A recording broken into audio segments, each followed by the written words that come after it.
Diego, man, welcome to the podcast, man. Welcome to the Intangible podcast. Excited to have you here. I think this is going to be a great conversation. Get to know a little bit more about your background and where you're from, and what made you super successful, man. Because you're like lightning in the bottle when it comes to quarterbacks in the SEC and carrying a team. So, welcome to the podcast, my friend. I appreciate you having me, Chris.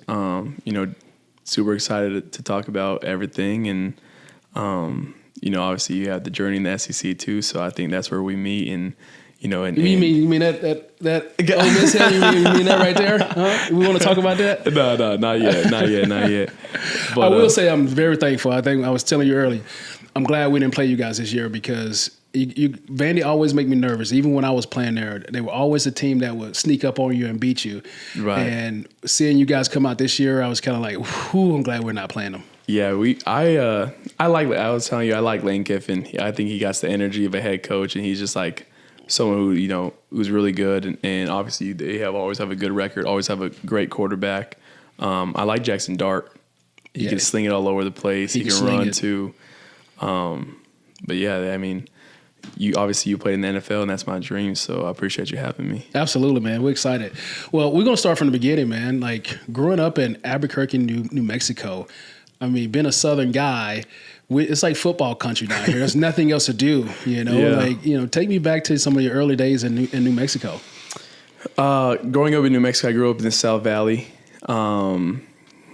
There's northeast, southwest. Usually the south is usually the worst of the four. But, my mom really kind of gave me the direction of what it takes to not make it out of New Mexico, because obviously she still lives there, but like of what she always wanted more. Mm-hmm. And I just saw that vision in her to always go get more no matter what. She always told me that like, if you want it and you put in the work for it, you're going to get it.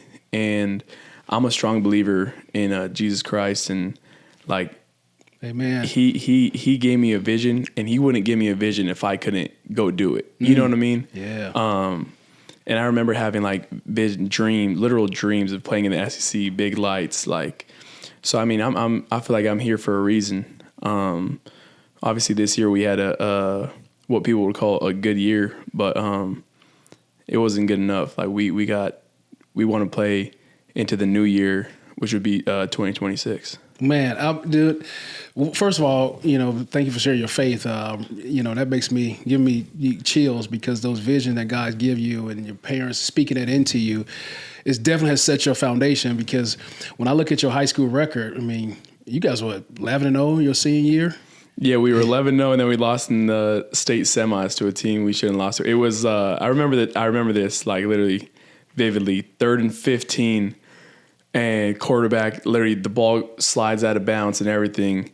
And we get a roughing the passer. And it just put them in a first down, and then they score with like 2 minutes left to go. And it was a heartbreaker. But I remember that game. That game still haunts me to this day. But yeah, 11-0 so 11-1 that year. What got you guys on a run? I mean, obviously you got to have some really good players on that team. But, with you being at the helm, being a leader, how was that? How did that season unfold for you guys? So I went to St. Pius, which is a private school, my freshman and sophomore year. And my mom always wanted one of her kids. So I have 2 older brothers and a younger sister. And my mom wanted one of us 3 of her sons to go to a private school to just see it. Yeah. And this other private school was like, 20,000 a year was too much. So I chose the one that wasn't too much. We got, funding for it. So it was good. And so I played there for 2 years, and my sophomore year, I had a really good season, but I realized like 1, I'm in New Mexico, so I'm not going to get looked at. 2, I'm not even in the highest class. So I was like, all right, I need to transfer. So I went to the highest class, the best division. 6A. Yeah, 6A. So you stepped up with the big dogs. Yeah, and my junior year, I had to play JV because of the transfer rule. Yeah. So I played JV, and there was games like my coach was like, "Hey, like, do you mind like sitting out this game? Like, this team's not that good. Do you like? We don't want you to hurt no one, kind of deal." So I'd sit out like some games, but that was the year I really got into the weight room, got bigger. I went from like 138 to like 170. Wow. And so I was just peanut butter and jellies and chocolate milk.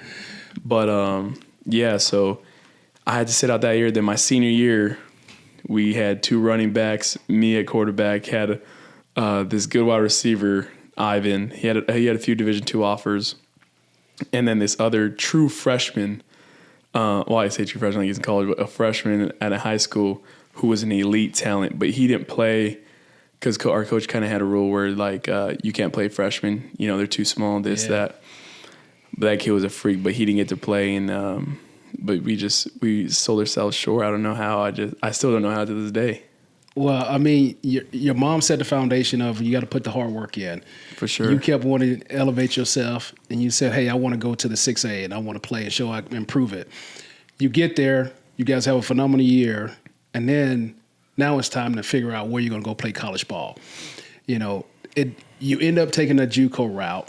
Right. And can you take me through just that process, that mindset, and having that resiliency to say, you know what, this is the direction that I'm going. I'm going to do my best at it and be the best at it. Well, this is when JUCO started popping. Like Indy had the Netflix show and stuff. Oh yeah, that's right. Yeah. So my brother like started doing research. My brother, we call him like my manager. Yeah.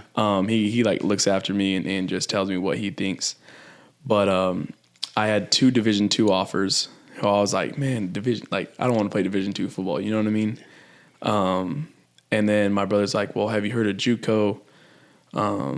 And I'm like, nah, like JUCOs weren't even reaching out to me to go play. You know what I mean? And so I looked at the one in state, New Mexico Military. The coach came to visit. I remember this day, Coach Kaiser, bald dude. Don't hate on those bald dudes, man. And he comes and he's like, hey, have you heard of NIMI? And I was like, yeah, well, my brother was doing research on JUCOs. And so he's like, all right, well, here's my card. Call me if you are thinking about coming. And, you know, I just did a lot of research, and they produced Division I quarterbacks there. And I was like, okay, you know what? Like, let me go try this out. You know what I mean? Like, I don't want to play Division II, but my dream is always like, I'm going to the NFL still. And like, I still have that dream in my head. And so I was like, you know what? I'm going to go to JUCO, but it was a military school and COVID. So it was like, man, you had to be straight in line. Only 2 people were allowed in your dorm room at all times. I still remember I had to do like right phase, left phase, about phase, all that stuff. And so, but it made me a better person. Obviously, waking up in the morning, you got to get used to it for football, going to military school, and then, you know, keeping your room in line helps with your mental health and stuff. Yeah. Like everything's just not all over the place. So it really, God brought me on that journey to better myself, get a connection with him, because I didn't really know God going to JUCO. And I met some friends. I remember Dalton Bowles, Carson Sullivan, Josh Beard, and they would have Bible study like every Sunday just by themselves. And I was like, they invited me, and I went every Sunday that I could. And so ever since then, like, I got closer with God, and then that's when he bumped me up a level, you know, New Mexico State. I met some more guys, Eli Stowers, my tight end, Jordan Parker, Gavin Frakes.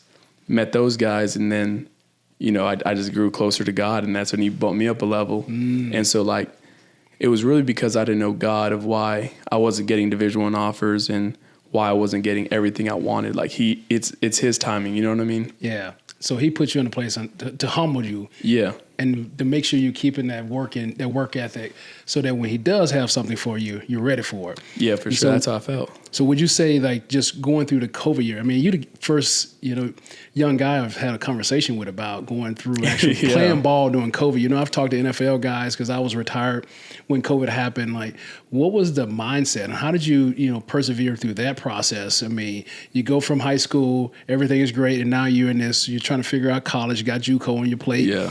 And now here comes COVID. So remember that fall it was like, okay, fall, everything is locked down. And so we didn't get to play JUCO football that fall, and we had to wait till it kind of died down. So we played in the spring, and it was just weird. Like, you had to wear a mask all over the place. There's such thing as called like demerits in the Army. Yeah. My kids get those in school now. Yeah. So there was like demerits. And if you were wearing your mask, like, you'd get knocked, and then you'd have to march around with a gun for a certain amount of hours. But yeah, I just remember COVID kind of slowing the world down, and then it kind of like screwed us because of no one was getting recruited because of COVID. Like no one knew what was going to go on. But it all happened for a reason, and it's better now though. Yeah, that's awesome. Now you go on and you have a really good career in JUCO, and then you end up at New Mexico. Yeah. New Mexico State, where you become the man. Take us through that journey, getting recruited, getting there, and then still having the mindset of, I know I want to play in the NFL. I know that's where I want to go, and I know that there's other parts of my journey I have to keep going. Take us through that mindset on. This is actually crazy. So we had a running back. He went to FSU. He had some problems there, so he went to Garden City. He got kicked out of there, and then he went to New Mexico Military.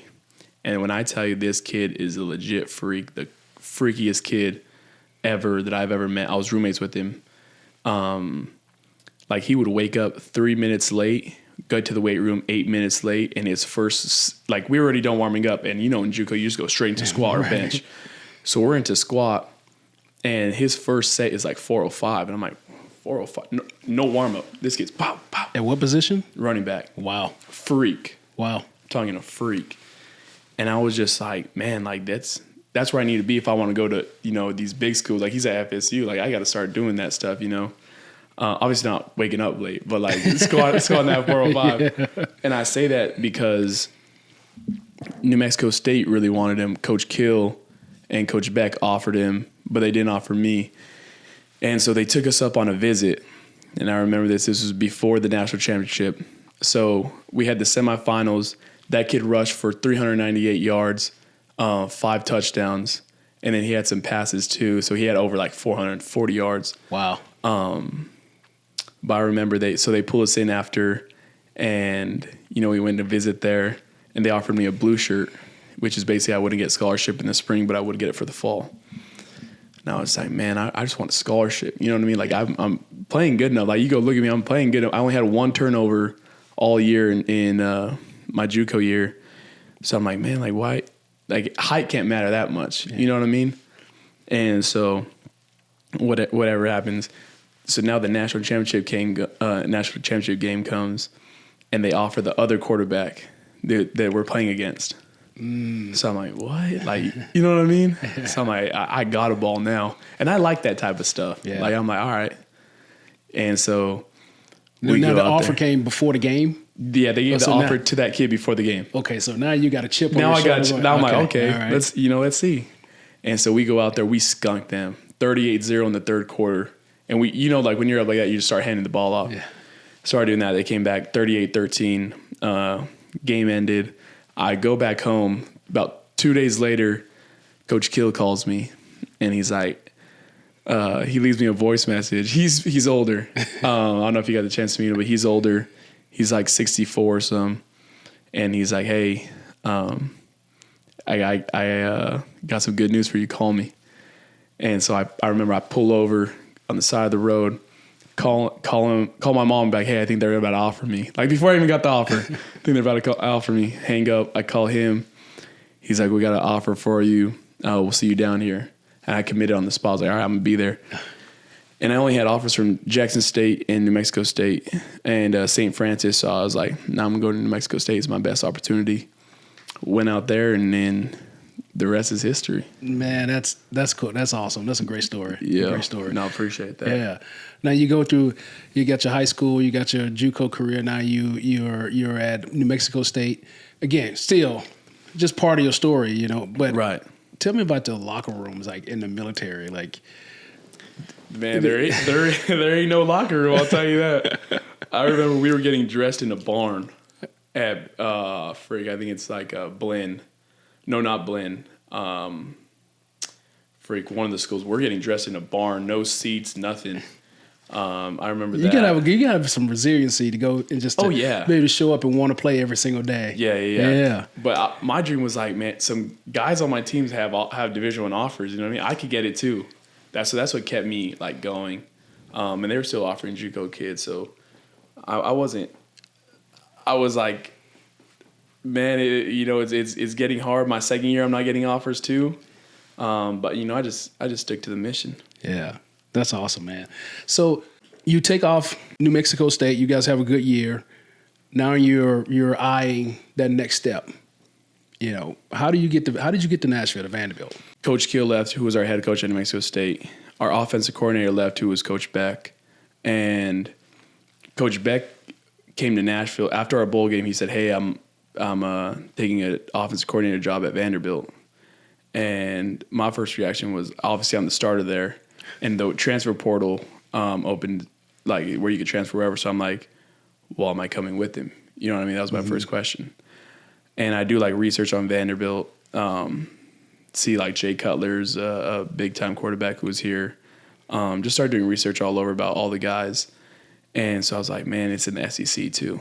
And that's all that's all it took me. Bright lights. And, you know, I take these other visits, and they told me at Vanderbilt, you would have to go back to New Mexico State and graduate in the spring in order to come to Vanderbilt in the fall. So I was like, man, how many credits do I need? I was taking biology at the time. I was about to get my undergraduate in biology, and I'm probably like 29 hours away from getting my biology degree. But there's those classes that you have to take one before you take the other. Right. So I was like, man, I got to change my degree now. And so I changed it to individualized studies, take 21 credits, and then in the spring, and then transfer to Vanderbilt. And that's how I basically got to play here. And the crazy story is I was committed to Nevada. Coach Cho is a really good coach. You got a good coach out there. Yeah. And so I was committed, and I told him I'm going to be there. And then I called Coach Beck, who's the offensive coordinator at Vandy, and I said, hey, I'm committed. He's like, no, you can't. Just give me a second. I hang up. 2 minutes later, Coach Kill calls me, and he's like, hey, son, I'm here in Mexico. I'm going to Vanderbilt as chief of staff. I'll see you there. Just hangs up. Like, just knew I was coming too. So I just had to find a way to tell Coach Choate at Nevada that I was, going to Vanderbilt now. Yeah. And so you get to Nashville, you follow a guy that you've known, you trust for a long time, and you get here. Is there competition at the quarterback spot? Yeah, they bring in a transfer from Utah, Nate Johnson. And there's a lot of hype around him, and he's a 4-star coming out of high school. He's fast, this, that. And my mom kind of told me, like, you just got the it though. And so I told her, she's like, well, she likes to play with me sometimes. She's like, well, are you gonna start? And I was just like, Mom, stop trying to play with me like that. You know what I mean? And so, it was competition, and that's why I like Coach Kill and Coach Beck is they will, if you're not good, they won't play you. But if you're good, no matter their relationship that you guys have, they're going to play the best player. Right. And so that's why I like Coach Kill and Coach Beck. And, I won the starting job. And, ever since there, kind of ran off with it. Now, you guys started off the season hot. Yeah, we did. I mean, you're the guy now. You're in SEC. Season is starting off really hot, and then you have the big juggernaut in Alabama to come to town. Yeah. I mean, take us through those moments of getting prepared for that game, knowing all the work that you've put into it leading up to that, from high school at JUCO to New Mexico, finally getting your shot to say, all right, I'm in the SEC and I'm playing one of the most historic franchises in college football, and I have my opportunity now to be on the big stage. Yeah, so the first game, we're 17-point underdogs, and my brother always calls me to joke with me. He's like, man, do they not know you're a quarterback? They're lucky I came in on this game. I would hammer this, And he just started talking. But we beat Virginia Tech, who kind of put our name out there. Then we beat Alcorn State, but we fall to Georgia State in a big upset, and they beat us at the buzzer. And then we go play Missouri, who was ranked 7th or 6th in the nation, lost by a overtime field goal, and we got a bye week to kind of reflect on it. Alabama plays Georgia that week, so we're watching the game, and obviously they look really good. And so we knew it was going to take everything we got. We finally, got our players back, got healthy, and we go out there, and it was just just leave it on the field. You know what I mean? Just go out and do what, God made you to do. And you know how it is. Any given Saturday, the best man's going to take it. So we were just better that Saturday. And you left it on the field, man. You guys had an unbelievable game. I mean, and it was a talk. And again, like I said, I'm glad we didn't have to play you guys because you guys were playing some really good football. Yeah, no, we were. When you're playing the quarterback position, I've been around a lot of good quarterbacks, and they have this. You've mentioned the it factor, and every quarterback I've been around has had that it factor. Right. What is your it factor? What is that intangible that really comes to mind for you that people they want to be around you, they want to gravitate towards you, and just having a conversation with you, I could tell that you have that. But what is it for you? No, I appreciate that. I think what it is for me is, one, I can bond with everyone around me, and two, that I will not let anyone outwork me, no matter like who you are, where you're from, what, like you do 4 workouts a day, I'm gonna do 5. You know what I mean? Yeah. And that's just something that I've been taught when I was little, like my mom.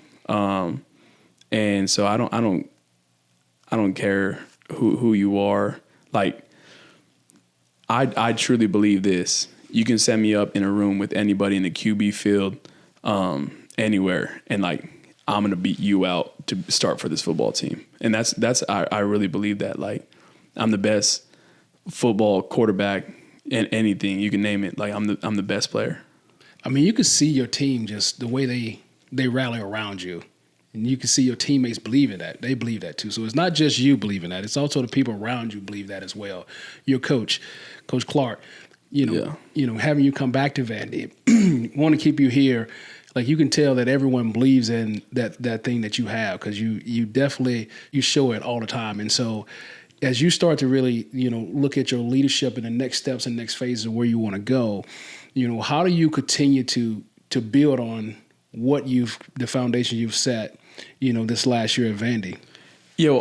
Sometimes some of the leadership stuff I need to do is sometimes I mess around with the guys too much, and I feel like I not put them down, but obviously words of encouragement. Like, I'm always giving words of encouragement to the O-line. You can't give enough credit to those guys. They basically work for you, make you look good. Yeah.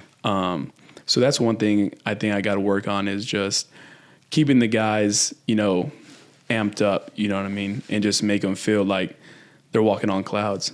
And then when it's time, when they mess up and stuff, obviously taking the guys to eat and stuff. And the big guys like to eat now. Make sure you treat us well. Find a wing spot. Let's go. Yeah. And I invited a lot of the O-line to the Rod Wave concert that just got canceled. Invited just the new guys. Just trying to build a team. The transfer portal, it's harder to build a true team because of the transfer portal. So that's something that I take pride on, is just, as long as the team is close, we will be a very good football team. Yeah.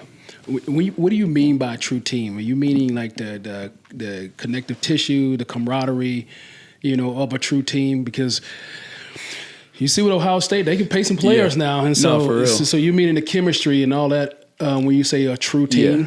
Obviously the camaraderie, and really just caring for one another. If you really care for the person next to you, you will make sure that you win your one-on-one. Yeah. And so like me, I feel like no one in the world could stop me one-on-one. You put a 5-man box, 6-man box, man, we could run the ball all day. You're going to make it happen. I'm going to make it happen regardless.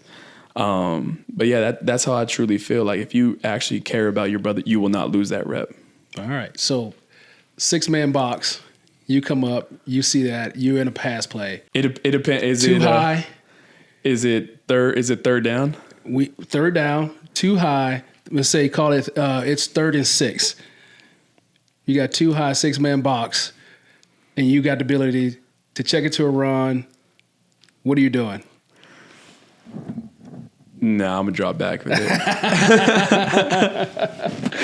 Just because it gives you too many options. I can scramble, do all kinds of stuff. But yeah, especially game on the line. Game on the line. Yeah, maybe first drive, check it. Yeah. Just depending on what's going on. Yeah, you want to keep the ball in your hand. Yeah, at all times. Okay, I was just checking. Well, I think the mark of a good human is to be able to reflect, and you're reflecting back on some of the things that you need to work on leadership wise with your guys being there. What is your thoughts around when people say that you're not tall enough? Is that something that bothers you, or is that something that that you shy away from, or is it something that you really just say, turn on the tape? Hey, that's what I was just about to say. You take the words out of my mouth. Just turn on the tape. We'll see who's better, me or the guy you're recruiting. You know what I mean? Even for the NFL too. It don't matter about height. You see these guys on Sunday rolling around, doing their own thing, doing what they did in college. And Kyler Murray, for example, obviously he's a freak of nature, fast. Yeah. But it matters. Can you throw the ball? Can you not? Are you accurate? All of those things, and especially, do you win football games? And that's what. And if you win, they can't say nothing about it. You know what I mean? Yeah. Well, aside from Alabama, last year, who was the toughest defense you faced? Auburn had a really good defense. Auburn was really good. I think they had a chip on their shoulder because we beat them the year before in New Mexico State. That's right. Yeah, so they had a true chip on their shoulder. They came out swinging. You know what I mean? They remembered you. Yeah. And I not I felt it, but I felt their energy that they wanted to win. They were hungry, and so this upcoming year, same thing. But they got to come to Nashville now. Just spinning right into that. What is your goal for this year? Anything less than national championship, it's failing of the goal. We set our standards. That's the team goal, and as long as we win, I'm happy. Yeah. And how do you show up to help your team do that? Every single day. Yeah. Not just on the field, but to be a quarterback, there's all the things. That's the media. That's all the different press conferences you have to do. That's showing up when your workouts and right. Philanthropy type stuff that you're doing. How do you show up with the mindset to do all those things and then also still be able to produce on the field? Yeah, I'm making sure I'm the first person there working out. You know what I mean?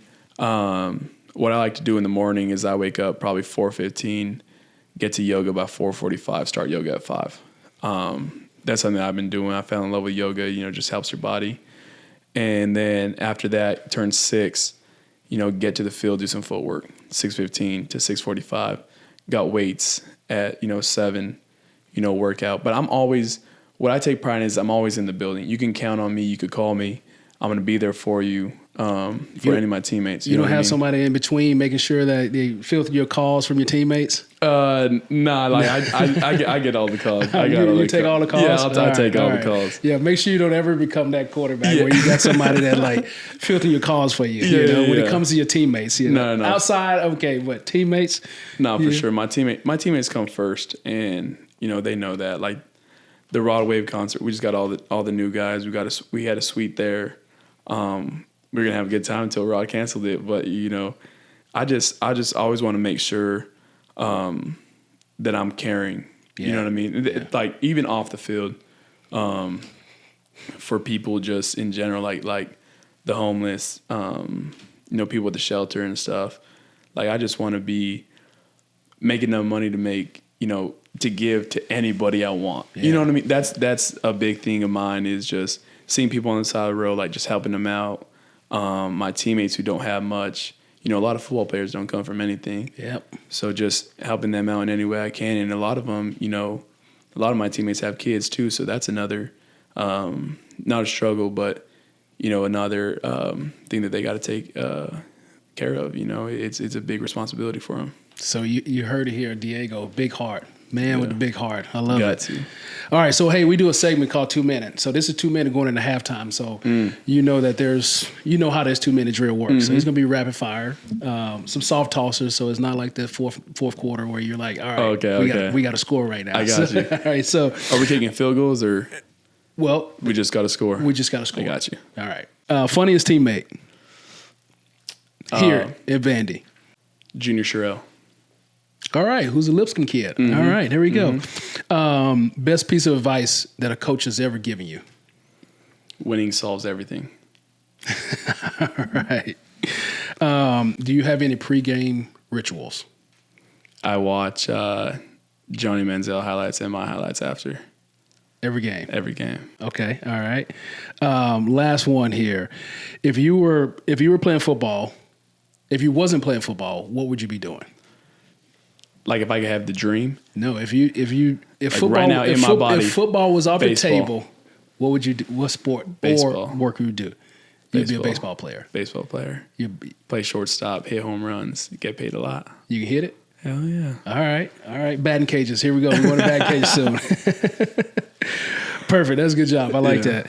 All right. Junior Sherrill. Yeah, he's good. He's had a good year for you guys. Yeah, no, he did. We're expecting, him to be basically number one, go get the ball, give it to him, and right now, jab screens, take it to the house. Yeah, he's a good athlete. Yeah. My son goes to Lipscomb, and he was there, and so got a chance to watch him a lot. Yeah, no, he's good. Good football player. All right, so now we're in this world where NIL, transfer portal, all these things is rampant. It's wild, wild west, and so how do you balance all of that? How do you balance the push and pull to do these different things, the marketing and all those aspects, and then still go to school and also show up and play a game? Yeah, obviously it's a lot. I feel like you got to have your priorities in order, have your priorities straight. But first, if my football work ain't done, then I can't go anywhere. And I feel like that's why I wake up early in the morning so I could leave room, for stuff like this. But obviously it's hard to manage because you try to get your hours of sleep, your nutrition, everything's like that, and it becomes overwhelming sometimes. But it's a blessing too. Just being able to make money and profit from different companies and helping them out too, and you've been in the league, all the marketing stuff that goes on. It's a good thing. That's what I believe. I'm happy for the guys who get paid like Carson Bay got, is like something like $10 million over $4.5 million. I'm happy for him. Like he's you see what he does at Georgia. So just things like that. I really like it. Yeah. Okay. It's good to make sure you have that balance and keeping the main thing, right? Which is easy to get distracted. With all the things that you guys, again, I'm glad I'm not playing in this era with social media and all the different things that you have to do. There's a lot of backlash too. It's easy, yeah. And so, so backlash. And I think, because people have so much access to you, it makes it difficult. And we are human, so we're going to look at socials. Right. We're going to look at that. And so, and as we're talking about that, is that something that you do? Do you stay away from socials, or is something that you follow and you get back and forth words with people? Right. I'm the type to fire it up sometimes. Yeah. But yeah, I mean, sometimes I've turned off my phone to really just limiting the distractions, kind of. Yeah. So before, I'll set a timer on my phone the month before going into a game. And so at the start of August until we play August 31st, there's to be a certain limit on my phone, how much I could be on it. And just that's for film study and things like that. Yeah. Yeah. Smart. You got to have a plan. Yeah. You have to have a plan now. Got to. As I, start thinking about, again, this route that we're in right now with, the transfer portal, this JUCO process that's happening, what advice would you give a young athlete who's striving to get there? Because the high school players in a different position right now because of the transfer portal. Now these high school players may have to go and follow a route the way you followed that route to get to where you are. What advice would you give them on a journey like that? I would make sure that they really want it. You know what I mean? Just if you really want something and it's really on your heart to go get it, you'll find a way to get it. But obviously, with the transfer portal and the new JUCO rule, there's probably going to be a lot of people who get missed on. You know what I mean? Who are going to be great players. And so as long as they keep their faith in God and their faith in themselves, they're going to be fine, I think. Yeah. Do you think technology helps kids to position themselves better now to get recruited? Because I feel like a lot of recruiting is happening through, socials, through who did you train with as a young kid from a quarterback standpoint? So there's a lot of ancillary people that are running the show that these coaches are leaning on to recruit kids. And so, any advice around that from just now that you're doing this, you're speaking, you're doing podcasts and things like that, any advice to help them get prepared for this world, because it's a different one. Yeah, I would say just to have faith in themselves and never to shy away from doing something, like whether it's going to embarrass you or not. Every opportunity is a great opportunity. That's what I believe. But just to, like, what I used to do is every coach, I used to look up the roster, go to coaches, find their Twitter, email everyone who had their DMs open. Still to this day, one of our coaches, LBJ97, what's good. He still has my Twitter DM when he was at Toledo. And, I was just a young kid trying to make it. You know what I mean? Yeah. You can't knock the hustle. I mean, you're just a perfect person to have this conversation, because I think you get knocked, for height. You go to JUCO route, then you have a COVID year, and then you make this transition to the SEC, and you've done it right the whole way. And just a good example for kids to follow, to figure out. All right, someone else has done it. Just like you're always looking for someone who looks like you or who's going through that process, so that you can say, if they've done it, I can do it. And so I feel like you've given this young generation a path that it can be done, and it's not to give up. And because I think there's a lot of kids now are worried about this whole process, especially the high school kid. Do I get the offer? Do I go here to be able to grow and get to a place where I can play? But you're here to say, hey, you can do it. You can get there. You just got to believe in yourself. No, for sure. Someone who I kind of like, why I took the JUCO route too is Stetson Bennett. You remember? Yeah, absolutely. He went to Georgia, walked down to Georgia, and then went to Jones College. Then he went back to Georgia, and that kind of inspired me too. He's someone who won 2 national championships, and I mean, if you go JUCO and you could do that, I mean, anything's possible in the world. I mean, what a career he had at Georgia. Yeah, he's a dog. I got the chance to meet his brothers and kind of talk about Stet and stuff like that, and what they say, and from what I've seen, that he's unstoppable. Now, as we start to wrap up here, and you start thinking about, just what an incredible story, incredible path that you've been on. What legacy do you think about? Do you even think about legacy right now? What do you want to leave once you leave Vandy? And again, the legacy doesn't stop there, but once you kind of get through this pocket of, playing in college ball, what is that legacy that you want people to look back and say, that's the guy? What I want to do after Vandy is I want to play in the AFC. So there's that Mahomes block right now, and I want to overtake that block and win more Super Bowls than any NFL quarterback that has ever won. Yeah, and so that's your legacy at the next level. What legacy you want left here at the college space? I want to win a national championship. I want to leave that as legacy, like Vanderbilt. I don't know if they've ever been to the playoffs. You know what I mean? So that's something I want to do, and we got to make it happen this year. If you got a year to get it done. I want to go. Yeah, you got a year to get it done. That's real. I got one less than a year. All right, watch out, college football. Here we go. No, for real. It's said here. Here we go. For real. Now, the last thing that I always like to ask people when they start, once we wrapping up this podcast, is, if you had to look back, of your whole journey, things you got in trouble for, or you didn't get in trouble for, we're not perfect here. What is that one intangible, or I give you two intangibles, that has made Diego who he is today? To be honest, I think I got one intangible that, and this kind of, like, I've never had a quarterback coach. I've never had a strength and conditioning coach. Like, I just made it all off the muscle, like all off my brothers. And so one intangible is my family.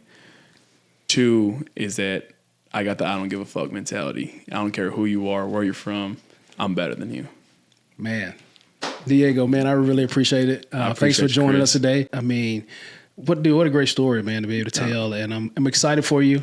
I think you got a goal, and you got the mentality to go after it, because you got to have that heart of a lion to make that next step. So I'm rooting for you, brother. I appreciate that, Chris. You. Yes, yeah. sir. Thank you, brother.